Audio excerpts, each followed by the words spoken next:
NR competitive classes में मैं हेमंत कुमार शर्मा आप सभी का स्वागत करता हूं। दोस्तों, आज हम पढ़ने वाले हैं दिल्ली सल्तनत, ठीक है। और उसके अंतर्गत हम कुछ वंश पढ़ेंगे। तो स्टार्ट करते हैं। जैसे 2 पॉइंट पढ़ो। पहले, इतिहास का पिता किसको कहते हैं? हेरोडोटस, और ये यूनानी थे। और इतिहास होता क्या है? तो बोले अतीत के विषयों का अध्ययन। अब हम मध्यकालीन भारत के अंतर्गत दिल्ली सल्तनत पढ़ने वाले, ठीक है। दिल्ली सल्तनत में 5 वंशों ने शासन किया था। तो उसकी ट्रिक आपको समझना है। बोले गुल खिलजी तुगलक से ली। ऐसे मतलब आपने एक बंदे से सामान लिया तो दूसरा बंदा नाराज हो गया, तो ट्रिक क्या बनी? गुल खिलजी तुगलक से ली। मतलब जब आपने तुगलक से सामान लिया था तो खिलजी क्या हो गया था? गुल मतलब गुस्सा हो गया, ठीक है। या समझ सकते दूसरी, गुड़ खा तसल्ली में, ठीक है। तो गुल से क्या बन गया? गुलाम वंश। खिलजी से क्या बन गया? खिलजी वंश। तुगलक से क्या बन गया? तुगलक वंश। और से क्या बन गया? सैयद वंश। और ली से क्या बन गया? लोधी वंश, ठीक है। अब गुलाम वंश का शासन कब से कब तक था? 1206 से 1290 तक। खिलजी वंश 1290 से 1320 तक। तुगलक वंश 1320 से 1398 या 1320 से 1414। सैयद वंश 1414 से 1451 तक। और लोधी वंश 1451 से 1526 तक। फिर 1526 के बाद मुगल साम्राज्य आ जाए। अब इन 5 वंशों के संस्थापक की ट्रिक समझ लो। जैसे ट्रिक क्या कहोगे? जैसे एक किसी बंदे के पास बल था तो दूसरा उससे जल गया था, मतलब बोले इसके पास इतना बल कैसे आया? तो ट्रिक ये समझना है कि कुतुब जल गया खिरच के बल से। कुतुब जल गया खिरच के बल से, खिरच के बल से, ठीक है। तो कुतुब से क्या बन गया कि गुलाम वंश का संस्थापक कुतुबुद्दीन ऐबक था। जल से क्या बन गया कि खिलजी वंश का संस्थापक जलालुद्दीन खिलजी था। गया से क्या बन गया कि तुगलक वंश का संस्थापक गयासुद्दीन तुगलक था। और खिरच से क्या बन गया कि सैयद वंश का संस्थापक खिज्र खां था। और लोधी से क्या बन गया था कि लोधी वंश का संस्थापक बहलोल लोधी था। क्लियर है? ठीक है। अब हम पहला वंश स्टार्ट करते हैं, गुलाम वंश। कौन सा वंश अब सबसे पहला कौन सा आएगा? गुलाम वंश। कब से कब तक आएगा? 1206 से 1290 तक। तो बोले गुलाम वंश को इलवरी वंश, मामलुक वंश तथा दास वंश के नाम से भी जाना जाता है। और मामलुक नाम इतिहासकार हबीबुल्लाह द्वारा दिया गया था। गुलाम वंश को इलवरी वंश, मामलुक तथा दास वंश के नाम से भी जाना जाता है। और मामलुक नाम किसने दिया था? इतिहासकार हबीबुल्लाह द्वारा दिया गया था। गुलाम वंश का संस्थापक कुतुबुद्दीन ऐबक था, ये हम यहाँ भी देख चुके थे। अब कुतुबुद्दीन ऐबक कब से कब तक गद्दी पर बैठा था? तो 1206 से लेकर 1210 ईस्वी तक, ठीक है। बोले कुतुबुद्दीन ऐबक का जन्म तुर्किस्तान के उच्च कुल में पैदा हुआ था। कुतुबुद्दीन ऐबक तुर्किस्तान के उच्च कुल में पैदा हुआ था और बचपन से ही अपने सगे संबंधियों से बिछुड़ गया था, अतः बाल्यकाल से ही दास बना लिया गया था। सर्वप्रथम इसे निशातपुर फारस देश के प्रधान काजी फखरुद्दीन अजीज कुकी ने खरीद लिया था। सबसे पहले किसने खरीदा था? तो फखरुद्दीन अजीज कुकी ने खरीदा था, ठीक है। और इन्होंने अपने पुत्रों की भांति इसकी देखरेख की तथा इसे धनुर्विद्या और घुड़सवारी सिखाई। क्लियर यहाँ तक? ठीक।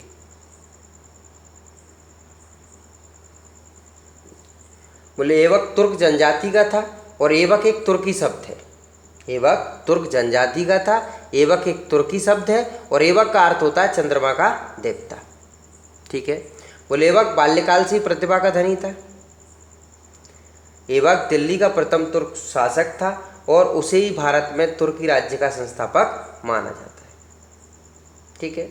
बोले ऐबक ने अपने सेनानायक कैमाज रूमी, ऐबक के सेनानायक का नाम क्या था? कैमाज रूमी, इसकी सहायता से बंगाल को अपने अधीन किया था तथा अली मर्दन खां को वहाँ का सूबेदार नियुक्त किया था। ऐबक ने अपने बाल्यकाल में ही कुरान को कंठस्थ कर लिया और वह कुरान खां के नाम से जाना गया था। काजी की मृत्यु के बाद उसे फिर से बेच दिया गया और मोहम्मद गौरी ने खरीद लिया। इस प्रकार वो किसके पास पहुँच गया? गौरी के पास। बोले गौरी ने उसके गुणों, कर्तव्य निष्ठा और स्वामी भक्ति को देखते हुए उसे एक सैनिक टुकड़ी का प्रधान बनाया तत्पश्चात उसे अमीर आखुर अस्तबल का प्रधान बना दिया। देखो, घोड़सवारी, धनुर्विद्या, कुरान पढ़ना, ये तो उसने काजी की देख रेख में ही सीख लिए थे। ठीक। हसन निजामी एवं फक ए मुदब्बिर को संरक्षण दिया था कुतुबुद्दीन ऐबक ने। किस किस को? हसन निजामी और फक ए मुदब्बिर को। ठीक है। गुलाम वंश को मामलुक वंश भी कहा जाता है। ये आपको आगे ही पढ़ाया था कि मामलुक नाम किसने दिया था? इतिहासकार हबीबुल्लाह ने। और मामलुक शब्द का अभिप्राय क्या होता है? स्वतंत्र माता पिता से उत्पन्न संतान। ठीक है। आगे बात करते हैं कि 1192 में तराइन का द्वितीय युद्ध हुआ था और इसमें ऐबक ने कुशलतापूर्वक भाग लिया। इस युद्ध के बाद गौरी ने उसे भारतीय प्रदेशों का सूबेदार बनाया था। ठीक है। 1192 में तराइन का द्वितीय युद्ध जो था पृथ्वीराज चौहान और गौरी के बीच हुआ था और इसमें गौरी जीता था। ठीक है। 1194 में गौरी और जयचंद के बीच चंदावर का युद्ध हुआ था और इस युद्ध में भी गौरी जीता था। ठीक है। और इस युद्ध में ऐबक ने अपनी स्वामी भक्ति निभाई थी। ठीक है। मोहम्मद गौरी की मृत्यु के बाद चूंकि उसका कोई पुत्र नहीं था, इसलिए लाहौर की जनता ने गौरी के प्रतिनिधि ऐबक को लाहौर पर शासन करने का निमंत्रण दिया था। ठीक है। ऐबक ने जून 1206 में लाहौर पहुंचकर अपना राज्याभिषेक करवाया था। ठीक है। सिंहासन पर बैठने के समय ऐबक ने अपने को मलिक एवं सिपह सलार की उपाधि से संतुष्ट रखा था। कुतुबुद्दीन ऐबक को 1208 में दास्ता से मुक्ति मिली थी और ऐबक को उसकी दानी प्रवृत्ति के कारण लाख बख्श लाखों का दानी कहा गया था। एक इतिहासकार मिनहाज उस सिराज थे जिन्होंने पुस्तक लिखी थी तबकाते नासरी। ये संविदा शिक्षक वर्ग 1 के इतिहास के पेपर में पूछी गई थी। ठीक है। और मिनहाज उस सिराज को हातिम द्वितीय की मतलब मिनहाज उस सिराज ने कुतुबुद्दीन ऐबक को हातिम द्वितीय की संज्ञा दी थी। और हातिम ताई किसको कहा जाता है? हर्षवर्धन को। ये मैंने वर्धन साम्राज्य पढ़ाया है, उसमें बताया है। ठीक है। ऐबक ने कुतुब मीनार की नींव डाली थी शेख ख्वाजा कुतुबुद्दीन बख्तियार काकी की स्मृति में। ऐबक ने कुतुब मीनार की नींव डाली थी किसकी स्मृति में? शेख ख्वाजा कुतुबुद्दीन बख्तियार काकी की स्मृति में। और इसके मुख्य द्वार का नाम था अलाई दरवाजा। कुतुबुद्दीन ऐबक ने कुतुब मीनार की नींव डाली थी। ठीक है। किसकी स्मृति में डाली थी? शेख ख्वाजा कुतुबुद्दीन बख्तियार काकी की स्मृति में। और कुतुब मीनार के मुख्य द्वार का नाम क्या था? अलाई दरवाजा। आगे बात करते हैं कि अपने शासनकाल के 4 वर्ष बाद 1210 में कुतुबुद्दीन ऐबक की मृत्यु हुई थी। कैसे हुई थी? चौगान पोलो खेलते समय घोड़े से गिरकर। और इसका मकबरा कहाँ पर है? लाहौर में है। और इसकी कब्र पर एक स्मारक भी बनाया है। आगे ध्यान रखना है कि नालंदा विश्वविद्यालय को ध्वस्त करने वाला ऐबक का सेनापति था बख्तियार। और नालंदा विश्वविद्यालय को किसने बनवाया था? कुमारगुप्त ने। ठीक है। ऐबक ने दिल्ली में कुतुब उल इस्लाम मस्जिद तथा अजमेर में 2.5 दिन का झोंपड़ा बनवाया था। और जो 2.5 दिन का झोंपड़ा था ना, ये विग्रहराज चतुर्थ ने बनवाया था इससे पहले। और यह एक संस्कृत विद्यालय था। बाद में कुतुबुद्दीन ऐबक ने क्या है उसको तोड़वा के क्या नाम दे दिया? 2.5 दिन का झोंपड़ा। ठीक है।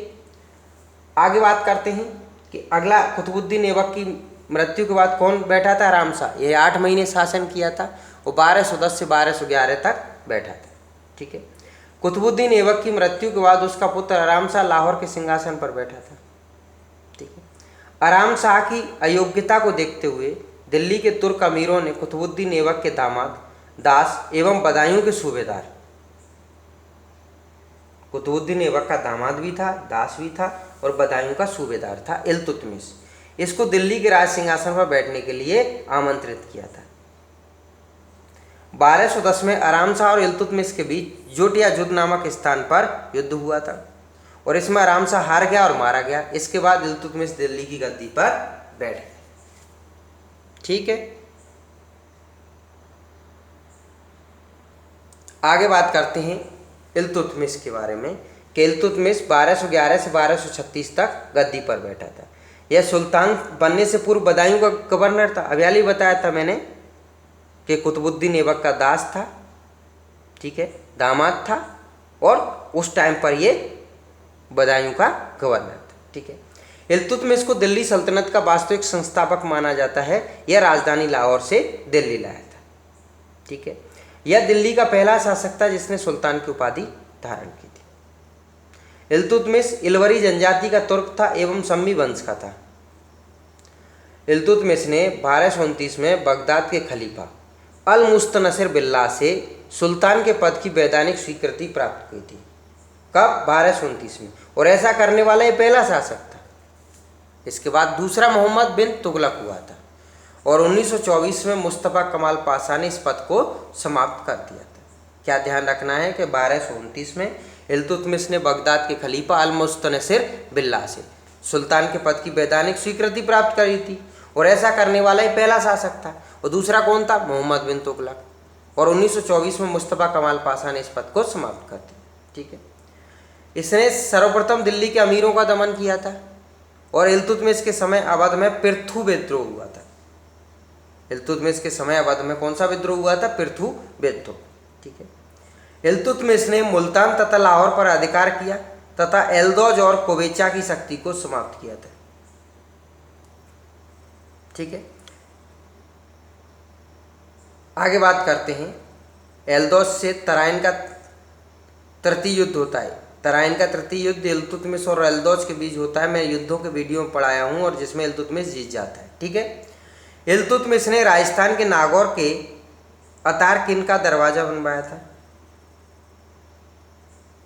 और इल्तुतमिश के समय में 1221 में चंगेज खां मंगोल नेता के आक्रमण हुआ था और उसको इसने कूटनीति से निपटाया था। ट्रिक कैसे समझ सकते हो? इंच ए से इल्तुतमिश, च से चंगेज खां। ठीक है, यहाँ तक ठीक है। आगे बात करते हैं। किसने चांदी का टंका 175 ग्राम तथा तांबे का जीतल नामक सिक्का चलाया था? ऐसे भी क्वेश्चन आता है कि सबसे पहले शुद्ध अरबी सिक्के किसने चलाए थे? तो इल्तुतमिश ने। अब ट्रिक समझ सकते हो आप, चाट ताजी, चाट ताजी। ठीक है। तो देखो, चांदी का टंका और तांबे का जीतल किसने चलाए थे? इल्तुतमिश ने। ठीक है। बोले नेल्सन राइट ने इल्तुतमिश को एक महान मुद्रा विशेषज्ञ कहा था। ठीक है। अगला बात करते हैं कि इल्तुतमिश के 3 प्रतिद्वंदी थे। गजनी में एल्दौज, अभी बताया था कि तराइन के तृतीय युद्ध में एल्दौज को रहा था। सिंध में कुवैचा और लखनौती में अली मर्दान। इल्तुतमिश के कौन कौन प्रतिद्वंदी थे? गजनी में एल्दौज, सिंध में कुवैचा और लखनौती में अली मर्दान। ठीक है। इल्तुतमिश ने सुल्तानगढ़ी में अपने पुत्र नासिरुद्दीन महमूद का मकबरा बनवाया और इसे मकबरा निर्माण शैली का जन्मदाता माना जाता है। देखो, एक महीना होता है मई का महीना जो अभी चल रहा है, तो मकबरा निर्माण शैली का जन्मदाता कौन? इल्तुतमिश। ठीक है। आगे बात करते हैं। देखो, एकता प्रणाली का जन्मदाता इल्तुतमिश है। ए से एकता और ए से इल्तुतमिश। तो ध्यान रखना इसी तरीके से क्वेश्चन कि एकता प्रणाली का जन्मदाता कौन है? इल्तुतमिश। और इसे समाप्त किसने किया था? अलाउद्दीन खिलजी ने। और दोबारा शुरू किसने किया था? फिरोज तुगलक। ठीक है।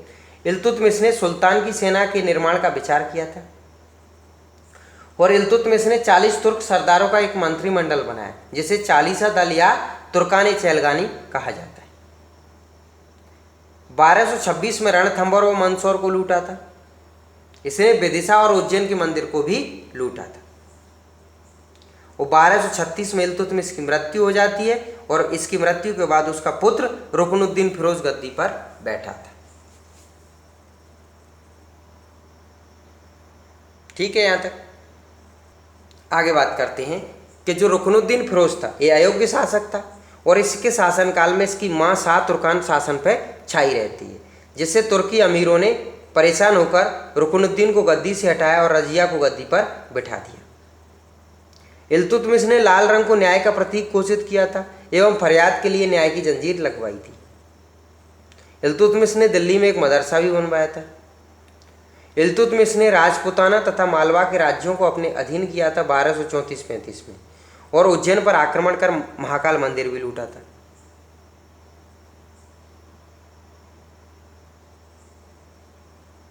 ठीक है। इल्तुतमिश ने राजपुताना और मालवा के राज्यों को अपने अधीन किया था।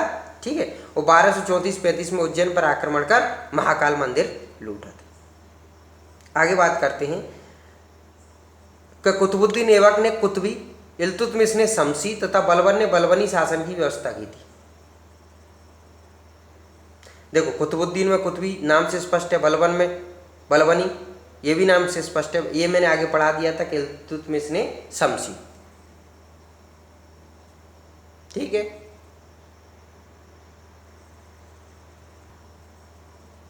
आगे बात करते हैं कि रजिया सुल्तान रुकनुद्दीन फिरोज के बाद गद्दी पर कौन बैठी? रजिया सुल्तान 1236 से लेकर 1240 तक। बोले रजिया को दिल्ली सल्तनत की प्रथम मुस्लिम महिला शासिका के नाम से भी जाना जाता है। आपसे पूछा जाएगा दिल्ली की प्रथम मुस्लिम महिला शासिका कौन थी, तो रजिया सुल्तान। बोले रजिया की पद एवं रजिया ने सुल्तान की पद की प्रतिष्ठा को बढ़ाने के लिए कई उपाय किए। उसने पर्दा त्याग दिया और पुरुषों की भांति कुबा कोट तथा कुलाह टोपी धारण की थी और राज दरबार में खुले मुंह से जाने लगी थी। ठीक है, एतगीन और अल्तुनिया को रजिया ने महत्वपूर्ण पद दिए और इन्हीं दोनों ने विश्वासघात भी किया था। ठीक है, रजिया ने अबिसिनियाई दास जमालुद्दीन याकूत को अमीर याकुर घोड़े विभाग का प्रमुख बनाया था। इससे दिल्ली की जनता एवं तुर्की अधिकारी नाराज थे। रजिया का विवाह भटिंडा के सूबेदार अल्तुनिया से हुआ था। अल्तुनिया और रजिया की हत्या कैथल के जंगलों में 1240 में कर दी गई थी। रजिया अंततः असफल रही थी। उसकी असफलता का कारण था उसका स्त्री होना, याकूत से प्रेम प्रसंग और तुर्की गुलाम सरदारों की महत्वाकांक्षा। रजिया के पतन का कारण उसका स्त्री होना एवं समस्त शासन का नियंत्रण उसके हाथ में होना, उसके किसी पर भरोसा नहीं था। ठीक है, मिनहाज उस सिराज के अनुसार रजिया ने 3 वर्ष 3 माह 3 दिन शासन किया था। ठीक है, रजिया की मृत्यु के बाद बहराम शाह गद्दी पर बैठा था 1240 से 1242 तक और इसने अपने शासनकाल में नायब ममलिकात पद का सृजन किया था। यह ध्यान रखना है आपको, कौन सा पद बनाया? नायब ममलिकात, जो वास्तविक शासक था, जबकि सुल्तान नाम मात्र का शासक था। मतलब जो भी नायब ममलिकात पद पर बैठ जाता था वो वास्तविक शासक बन जाता था, सुल्तान तो नाम मात्र का शासक था। ठीक है, बहराम शाह ने अपनी प्रतिष्ठा व विशेषाधिकारों के संदर्भ में समझौता नहीं किया, जिसके कारण उसे पद से हटना पड़ा था। बहराम शाह के बाद अलाउद्दीन मसूद शाह बैठा था 1242 से 46 तक। फिर उसके बाद नासिरुद्दीन महमूद बैठा था 1246 से लेकर 1265 तक। ध्यान रखना है, बोले नासिरुद्दीन महमूद ऐसा सुल्तान था जो टोपी सीकर तथा कुरान की आयतें लिखकर अपना जीवन निर्वाह करता था। यह एक संत शासक था। 1249 में नासिरुद्दीन महमूद की शादी बलबन की पुत्री के साथ हो गई थी एवं बलबन को इसने नायब ममलिकात के पद पर नियुक्त कर दिया और उसे उलुग खां की उपाधि दे दी थी। अब नायब ममलिकात कौन बन गया? बलबन। मतलब सारी शक्ति किसके बाद पहुंच गई? बलबन के। अब बलबन राजा बनेगा। ठीक है, अब बलबन ही सही अर्थ में सुल्तान बन गया था और नासिरुद्दीन महमूद नाम मात्र का शासक रह गया था। ठीक है, बोले सुल्तान नासिरुद्दीन महमूद की कोई संतान नहीं थी, इसलिए 1265 में उसकी मृत्यु के बाद बलबन गद्दी पर बैठ गया था।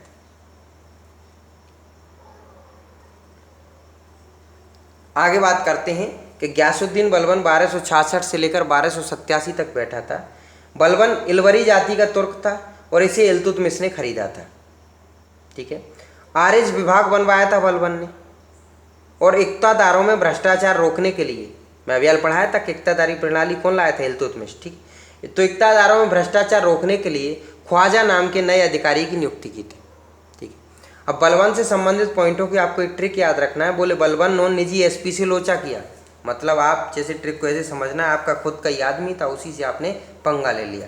तो बलबन ने निजी एसपी से लोचा किया। बलबन से क्या समझ में आया कि सारे पॉइंट किससे संबंधित थे? बलबन से। नौ से बना के नौरोज प्रथा पारसी नववर्ष मनाने की नींव डाली थी। ने से बनाया नियामत खुदाई, मतलब ईश्वर का प्रतिनिधि। जिसे बना जिले इलाई, मतलब ईश्वर की छाया। ये दोनों उपाधि धारण की थी, नियामत खुदाई और जिले इलाई की उपाधि धारण की थी।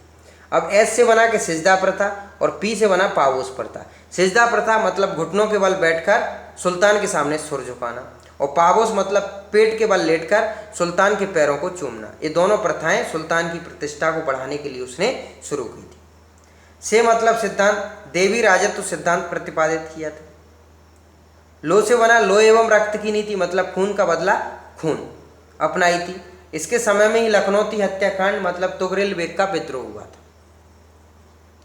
चा से बना चालीसा दल, अव्याल पढ़ाया था, किल्तुतमिश ने 40 तुर्क सरदारों का एक मंत्रिमंडल बनाया था जिसको क्या कहते थे, चालीसा दल। तो बोले चालीसा दल तुर्कान चहलगानी को इसने समाप्त कर दिया था। ठीक है, आगे बात करते हैं कि सल्तनत काल में केंद्रीकरण का प्रथम प्रयास बलबन ने किया था। बलबन की सफलता का मुख्य आधार उसकी गुप्तचर व्यवस्था थी। दिखावटी मान मर्यादा और प्रतिष्ठा को बलबन ने राज्य के लिए आवश्यक माना था। इसके दरबार में फारसी कवि अमीर खुसरो एवं अमीर हसन रहते थे। बलबन को सल्तनत काल का लौह पुरुष कहा जाता है। बलबन के समय में मंगोलों का आक्रमण हुआ जिसमें उसका पुत्र शहजादा मोहम्मद मारा गया था। बलबन स्वयं को पौराणिक वीर नायक तुर्की अपर श्याप का वंशज मानता था। ठीक है, बलबन के जो अधिकारी थे वो उच्च वंश के थे। बलबन का कथन है कि मैं जब भी किसी निम्न जाति के व्यक्ति को देखता हूँ तो मेरे शरीर की सिराएं क्रोध से उत्तेजित हो जाती हैं। बलबन की मृत्यु 1287 में हो गई थी और गुलाम वंश का अंतिम शासक था समुद्दीन कैमूस। दोस्तों काफ़ी अच्छा वीडियो है और काफ़ी महत्वपूर्ण पॉइंट है, आप बस आसान तरीके से देखना। इसमें गुलाम वंश कंप्लीट हो गया है, फिर कल हम खिलजी वंश पढ़ेंगे, फिर उसके बाद तुगलक, फिर सैयद, आगे क्रम से जितने भी आप देखेंगे वीडियो मेरे चैनल पे कंप्लीट वीडियो डले हुए हैं और बहुत आसान तरीके से। तो आप बस एक बार वीडियो देख लिया करो, आपका टॉपिक कंप्लीट हो जाएगा। अगर आपने अभी तक चैनल सब्सक्राइब नहीं किया है तो चैनल सब्सक्राइब कर लेना, दोस्तों तक लिंक शेयर किया करो, बेल आइकन दबा लेना जिससे आपको नोटिफिकेशन मिलते रहे। ठीक, मिलते फिर कल अगले वीडियो में। धन्यवाद।